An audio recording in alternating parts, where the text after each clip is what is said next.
खाबिक या हबीब अल्लाह, फरमान मुस्तफ़ा सल्लल्लाहु ताला अलैहि वालैहि वसल्लम, जेको बि मूं नबी करीम सल्लल्लाहु ताला अलैहि वालैहि वसल्लम ते 200 मरतबा जुमे जे ॾिहाड़े दुरूद पाक पढ़ंदो, अल्लाह तबारक व ताला उन जा 200 सालनि जा गुनाह मुआफ़ फरमाईंदो।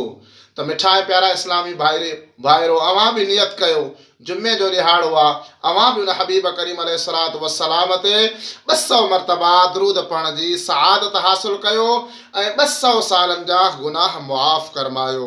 अस्सलामु अलैकुम व रहमतुल्लाहि व बरकातुहू।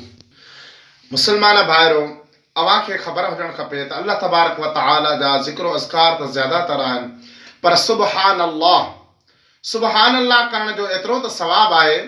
हिकिड़े ॾिहाड़े हज़रत सुलेमान अलैहिस्सलातु वस्सलाम पंहिंजे तख़्त ते वञी रहिया हुया त हिकिड़ो धन्नार बीठो हुयो जेको कुझु जानवर चारे रहियो हुयो।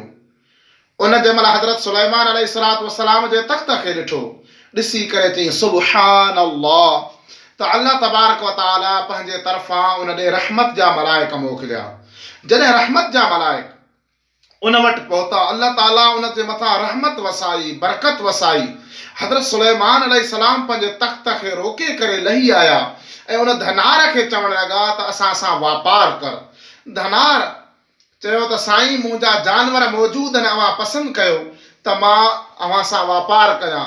त हज़रत सुलेमान अला नबीयुना अलैहिस्सलातु वस्सलाम फरमाइण लॻा त ए धनार, इन धन जी ॻाल्हि आउं कोन पियो कयां, जेको हींअर तो सुबहान अल्लाह कई, इन जो सवाब मूं हज़रत सुलेमान अलैहिस्सलातु वस्सलाम खे ॾे, मां इहो तख़्त तुंहिंजे हवाले थो कयां।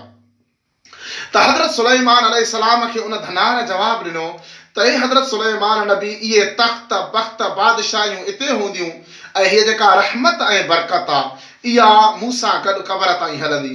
त मुसलमान भाइरो, काई बि सुठी शइ ॾिसो त तव्हां बि उन अल्लाह तबारक व ताला जो ज़िक्र कयो।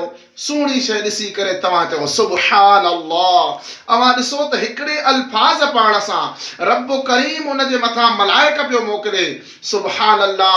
हज़रत सुलेमान अलैहिस्सलातु वस्सलाम पंहिंजे तख़्त ॾियण लाइ तयारु हुया। त मिठा मिठा प्यारा इस्लामी भाइरो, अवां ॾिसो अल्लाह तबारक व ताला जो ज़िक्र अज़कार कयो।